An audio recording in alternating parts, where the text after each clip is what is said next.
An urgent appeal from Mother Earth. April 25, 2014.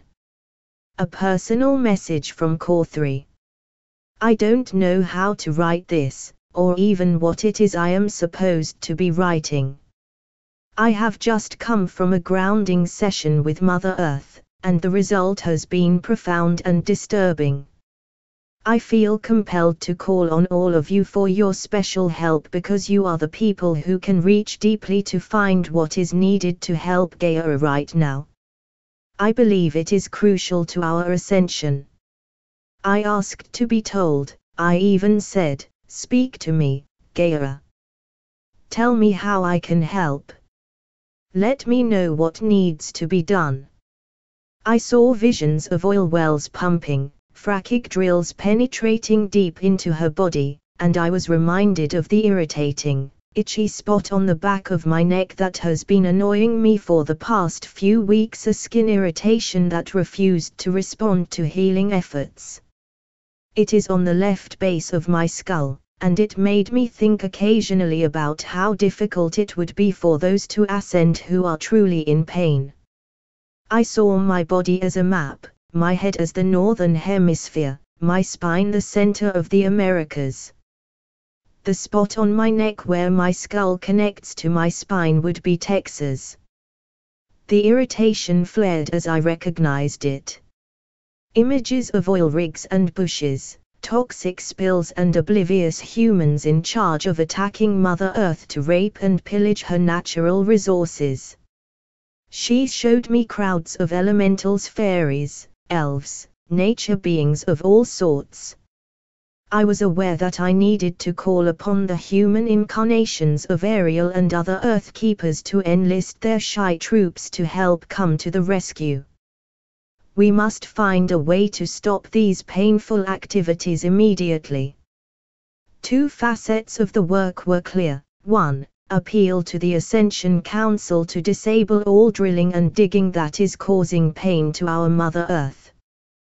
2. Enlist all nature spirits and their human overseers to create/instigate mischief everywhere there is destructive action toward Mother Earth. All of these activities must be stopped before final ascension can take place.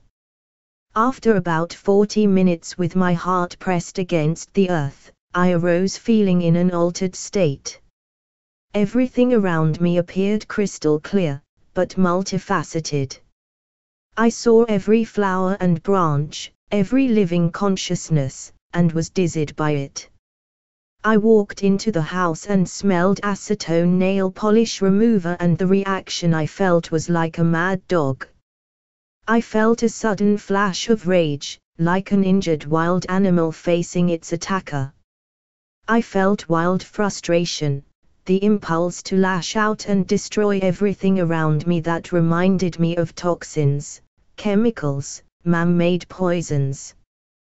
Connected to this was a feeling of frustration verging on hatred for those humans who casually ignore the destructive actions around them, focusing instead on combing their hair or proudly driving their fancy gas-drinking cars. I have personally felt some of these things, but never to this utterly disorganizing intensity. I felt completely shaken, barely able to breathe, so overcome with frustration, sadness and rage that I was beside myself.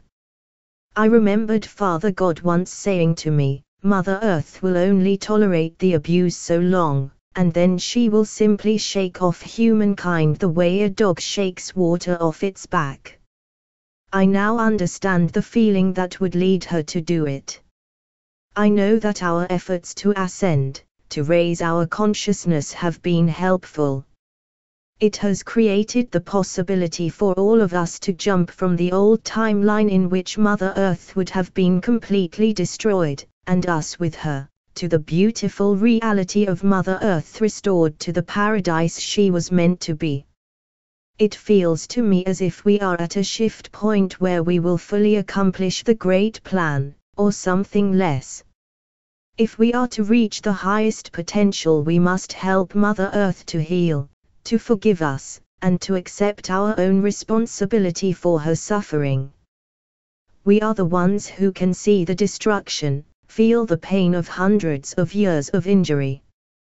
We can ask forgiveness and cleanse ourselves of the darkness that has lingered in our psyches. The residue of so many lives in collusion with the dark ones who manipulated us into accepting their destructiveness, which they convinced us was for the greater good.